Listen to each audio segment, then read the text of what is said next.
Hello. This course deals with upright slap bass. This technique is used in rockabilly, psychobilly, jazz, bluegrass, and a variety of other styles. Although the printed material talks a little bit about gear and setup, we're going to concern ourselves primarily with how to execute the techniques and not with issues of musical taste in specific genres. That's the sort of thing that's best learned by listening to recordings and talking with the guys who are immersed in the specific style. Besides, if you're doing your own thing, the specifics of how you utilize this technique are determined only by your taste and creativity. You impose your own limits, or you don't. Most of the videos in this course are close-ups of my arm and hand to help you understand the technique. You won't see my face, but you'll hopefully still hear my voice. There are many ways to play upright slap bass, but the technique I'm presenting here works well for me and is based on freedom of movement and economy of motion. So let's get started. When we're talking about upright slap bass, most of what we're dealing with is right-hand technique, but there are some left-hand considerations. You'll see many slap players using flat fingers in their left hand. This is primarily for muting and cuts down on extraneous noise. I'm going to play the same example twice, once with curved left-hand fingers, which some people will call good technique, and once with flat fingers, which some people will call bad technique. Here it is without the flat fingers, with no muting. Here it is with. Notice how much extraneous noise can happen without the left-hand string muting. It may look like bad technique, but it serves an important purpose in slap playing. Our basic techniques are snap, pluck, and slap. To get a snap, curl your fingers so that the tips are between the string and the fingerboard, and then pull away from the fingerboard, pretty much at a 90-degree angle. It should give a percussive sound and a pitch sound like this. Depending on the situation, you may want to physically execute your plucking in a manner similar to your slap. That is, by pulling your arm away from the fingerboard like this. Just don't put your fingers all the way between the string and the board, and pull with a little bit less force. One of the reasons that you might want to do this is so that you can switch easily between plucking and snapping. You might want to play a lick like this.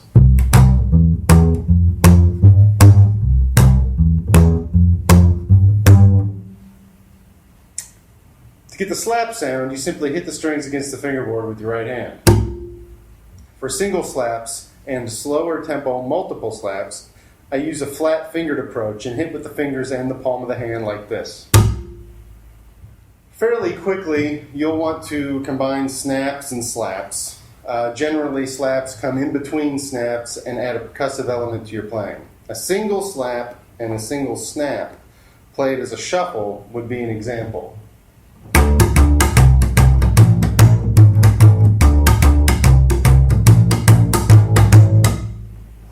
I did that in slow motion. You'd see I get in under the string here, hit, and then get under. So.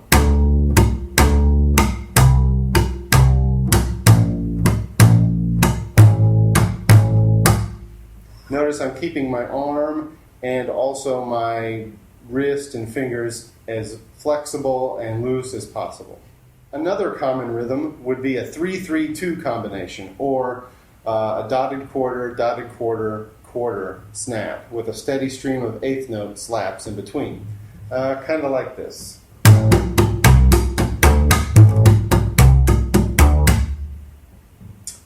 Now, one of the problems that beginners often have is keeping the volumes of the slaps and the snaps balanced. Generally, people slap too hard and snap too hard. Despite the aggressive sound that can be created, it actually shouldn't take too much physical effort to get a good snap or slap. Whatever your setup is, amplified, unamplified, gut strings, nylon strings, metal strings, whatever, be sure to keep things balanced well and stay loose. Most of the balance will happen here in your hands, but if you're amplified, there are some considerations that I talk about in some of the printed material. Another common rhythm is triplets: snap, slap, slap. At a slow tempo, it would look and sound something like this.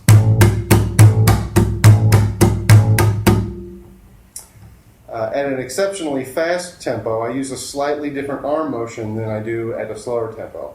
And I don't play all of the slaps with just my fingers. I play the first slap with the heel of my hand and the side of my thumb, and then I let my hand rebound, and the second slap is made with the fingers. In slow motion, it looks like this. In a fast tempo, it would sound something like this.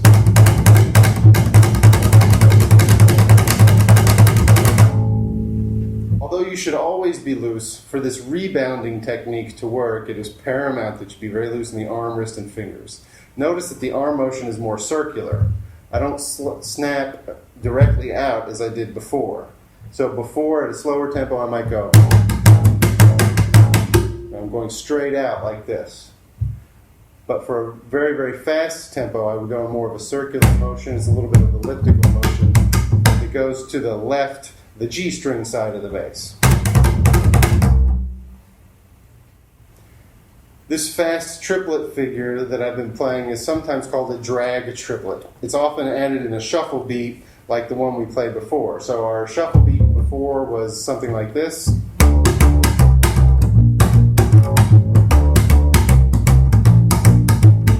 So you might add the triplet in there on one of the beats at your discretion.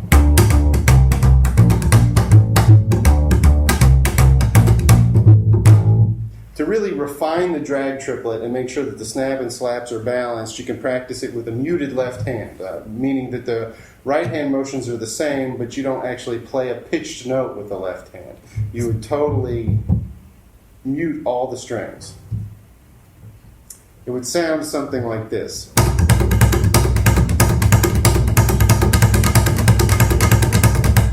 When you can get it balanced so that your snap sounds like your two slaps, then you can speed it up little bit by little bit. So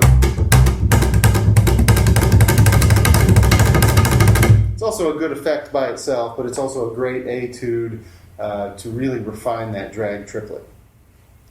Related to that drag triplet is a snap, slap, slap, but it's a different rhythm. It's a quarter and 2/8, or an eighth and 2/16, depending on the tempo. That's often called a gallop. At a slow speed, I would still pull at more or less a 90-degree angle for the snap, and the slap would come back straight into the fingerboard. So a slow tempo gallop would be something like.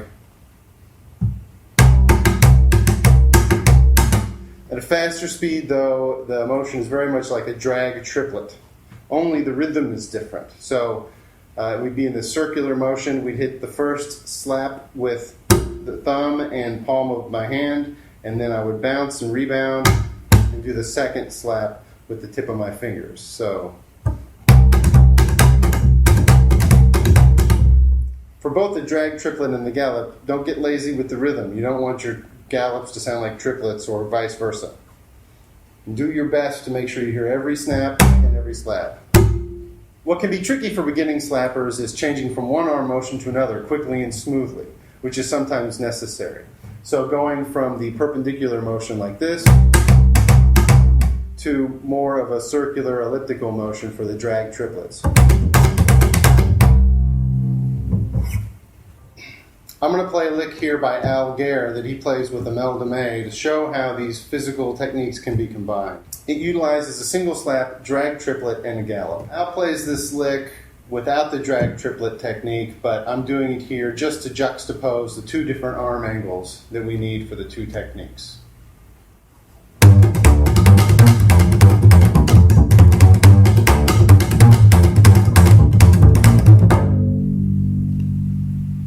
Another thing you need to think about is preparing for a snap after a slap. For example, if I'm going to play drag triplets, A, C, E, E, I'm going to do it twice. On the second A that I hit, I need to make sure that I'm ready to get underneath this A string in time. If I did it in slow motion, you could see.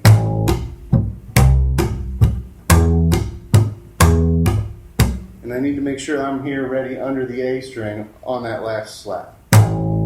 Otherwise, you could trip and fumble right there, and you don't want to do that. So at a fast tempo. You can also expand your percussive palette even more by knocking on the bass and inserting that sound in a lick. It might be something like this.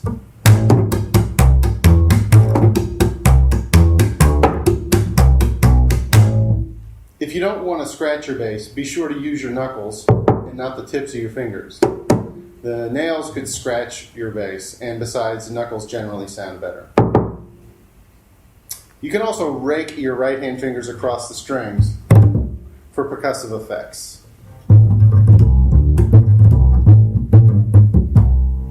Combining a rake with slaps and snaps might be something like this. Slow motion.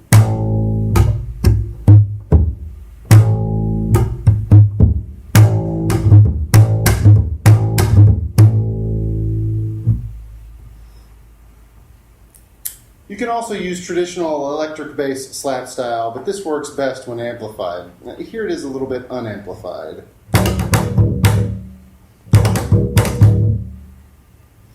Not that I need to tell you this, but you can also hit the strings with the left hand and combine it with the other techniques to get even more percussion. So maybe something like this. So in slow motion.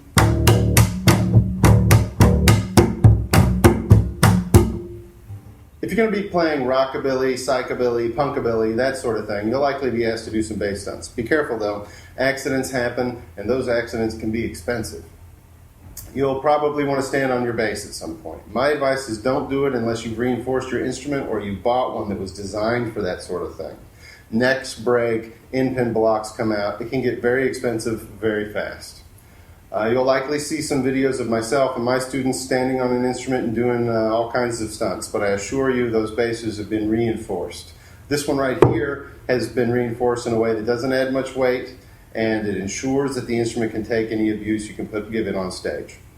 If you're adventurous, you can try and do that sort of thing yourself, but I would suggest that you have a pro do any structural reinforcements of the instrument. If you want to know more about how I had this one done, you can email me at donovan@donovanstokes.com. In the meantime, keep slapping.